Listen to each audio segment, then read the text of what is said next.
Welcome to the Mind Lab show, where we transform you into an agent of change.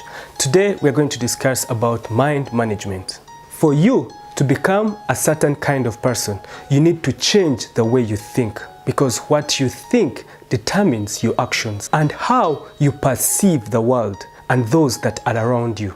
Each one of us has the power to determine the circumstances that happen within us. However, we don't have the power to determine those circumstances that happen around us or within our communities. You have the power to determine what this year can bring to you and what you want to accomplish during this year. So the way we think is determined by our own abilities. We direct our thoughts, our energy onto what we think.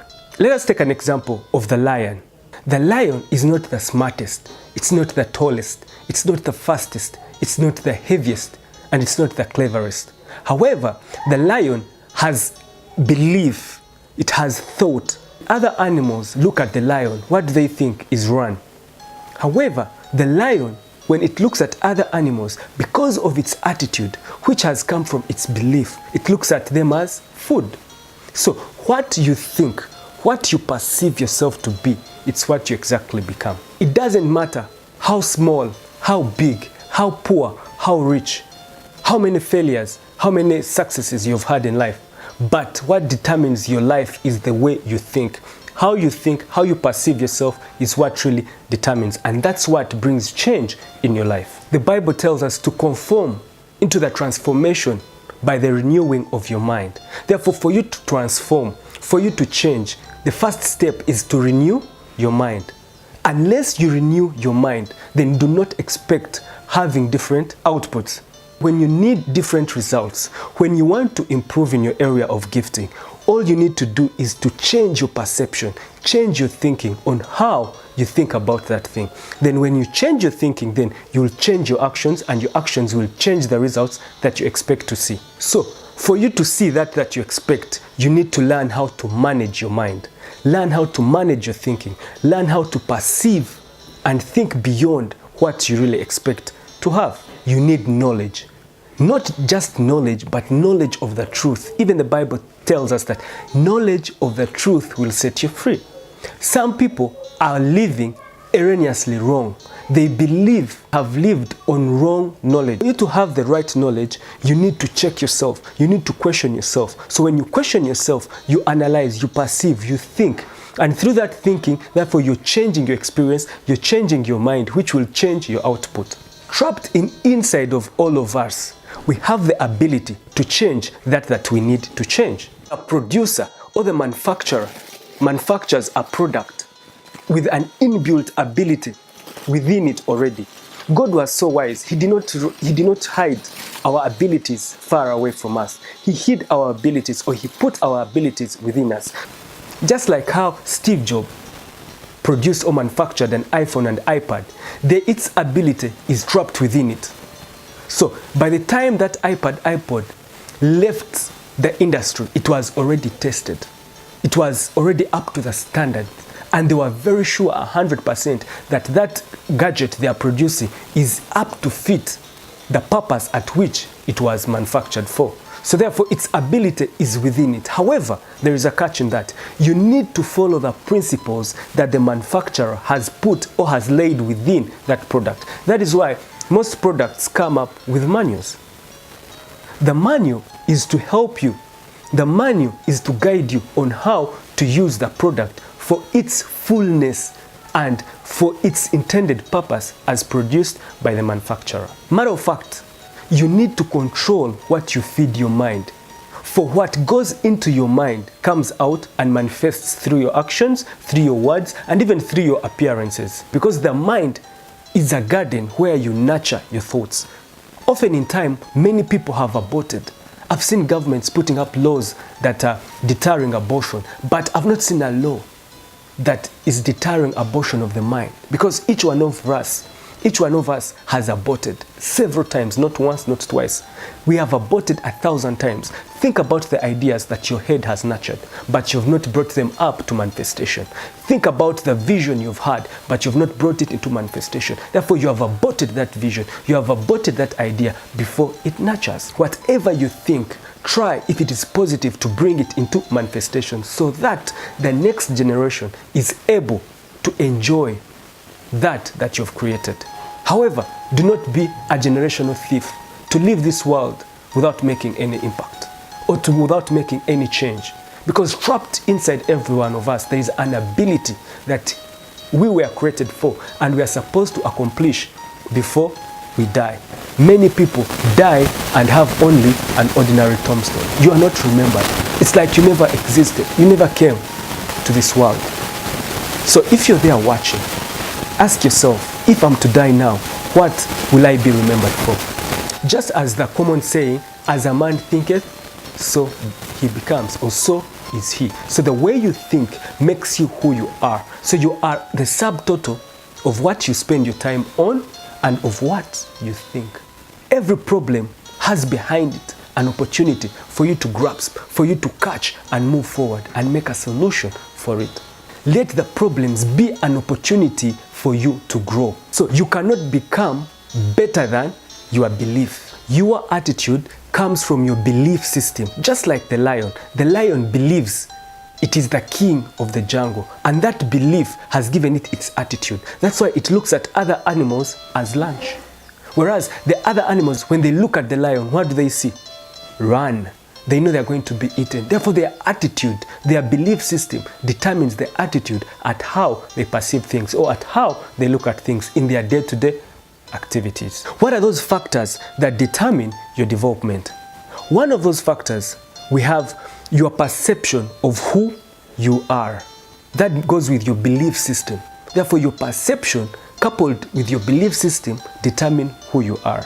The reason as to why you think you exist, this is the purpose. Why were you created? Why were you brought on this earth? That means there is a task for you that you should accomplish, be completed by the Creator and brought you forth to start on that you already completed. The other is your sense of significance. How? Sense of significance goes with self-esteem, goes with self-value, and it goes with self-worth. You have these three S's. Do not allow people to judge you. Do not allow people to tell you who you are, because themselves, they do not know who they are. So do not expect much from them, yet they have less. They will give you what they have. And what they have is just ordinary. Yet you are meant to be extraordinary, to fall in the 5% of the extraordinary people that we see on this planet, the successful people, the leaders, the greats. And you are among them. Change the way you believe, because your belief determines your attitude determines your actions. So once a person discovers who he is, that person is hard to tame. That person is a dangerous person because he knows his sense of worth, he knows his direction, and he knows which way to take because he has discovered where his destination is. Once you discover your attitude, then you merge your attitude with your attribute. These are gifts, these are characters, this is the inner talent that God has created each one of us with. And then you merge it with your amplitude. Amplitude is what you've gone through, your trainings, your education, the seminars, what you've learned. You become a very dangerous person. Once you change your attitude, that means you'll change the society, you'll change the people you hang out with. And once you change out the people you're hanging out with, you find yourself delving more into acquiring knowledge. And how do we acquire knowledge? Through trainings, through friends, and through reading. And all these put together, you become a different person who walks in the direction onto getting that they intend to get. However, often in time, we have prayed, we have fasted, but we have not received. The reason is very simple. We never receive because our attitude is not right for that we have prayed for. Look at the Israelites. The Israelites, it took them 40 years. God did not let them go through the Palestine area or the Palestine route, which was the shortest route. He led them through the Red Sea, which was the longest route, because he wanted to change their mind. He wanted them to be ready to receive his promise. Therefore, a promise by God is a promise. However, it's up to you to fulfill the promise. Just like how Jesus said, I will go and prepare the table for you. The question is, are you prepared for the table? So it takes your attitude, amplitude, and attitude to be prepared for that you can get that promise that God has promised you to get. That is why we delay to get that we have prayed for. So once you do not get it, sit back, ask yourself, what am I supposed to do? Am I ready? What am I doing? Or what am I supposed to do for me to become ready to receive that I'm praying for? Your attitude determines who you are. Mind management. When you study the eagles never flock. An eagle moves alone, and the only eagle it finds at that altitude is a fellow eagle itself, at 2 to 3 miles in the air. When you find yourself in a group which you are outstanding or smarter than, then you need to leave the group. If you find all your friends are bringing gossip to you, then know you have a problem. That means you need to exit that group. It's just too low for you to achieve that you want to achieve. That's why an eagle flies alone, because it knows its worth. It doesn't mingle and play around and rub around with pigeons and other birds that flow so low. It's just like a computer. You need to renew your mind. You need to download new files. At times it slows down. Oh, some of these programs get outdated. And what do? You download new files, you install new files, but you delete the old ones. So once you delete the old ones and restore new files, those files will help you think differently, act differently, and then receive differently. Different from what you were thinking and receiving and giving in the past. What files are you installing, downloading? The Bible gives us the files. Actually, by the time the Bible tells us that you change by the renewing of your mind, God did not leave it in abstract. He gave us even what files, what programs we are supposed to download, to install for us to function according to His intended purpose. When you go to Philippians chapter 4, verse 8, it gives us specific programs that we are supposed to install. One, those files should be of truth, are of pure and honor to God. That means you have transformed your mind. That means you start practicing those files that you have downloaded or installed into your mind. The biggest challenge we have concerns our bodies. We don't think about what really is to nurture our thoughts, our mind. Look at instances where some people even refrain from going to church because they don't have what to put on. Actually, our bodies have become our gods. We have been enslaved by the desires of our bodies. And you cannot serve 2 masters at the same time, the Bible says. You end up losing one. Others even delay for service because they are choosing what clothes to wear. Those that try to go to church end up staring, end up murmuring, end up noticing other things, concentrating on what the people in church have put on. Have been enslaved on how we appear rather than being enslaved by our thoughts, because what you think is what you become. The greatest item, our greatest strength is not our abilities, it is our mentality. It's not the ability, because if it was the ability, everybody would be doing it. But the mentality at which you transform. Look at the lion. The lion is not the strongest, as we had said earlier. It's not the fastest. It's not the heaviest. It's not the tallest. However, its mentality has given it its ability. Yet, those animals that have the ability, that have those characters, traits, still fear it. Why? Because they have looked at themselves too low, while the lion has looked at itself too high to conquer them.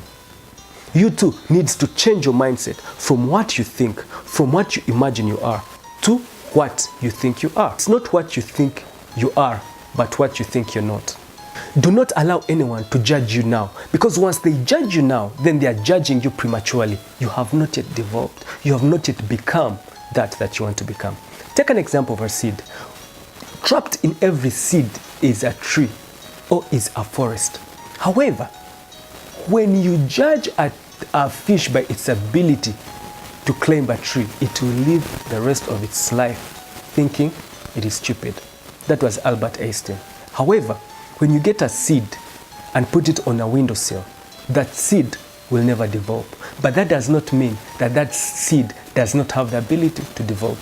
When you get the same seed and put it in soil and nurture it and fertilize it and water it, it will bring a tree, which tree will bring forth a fruit. Therefore, trapped inside every one of us is a fruit.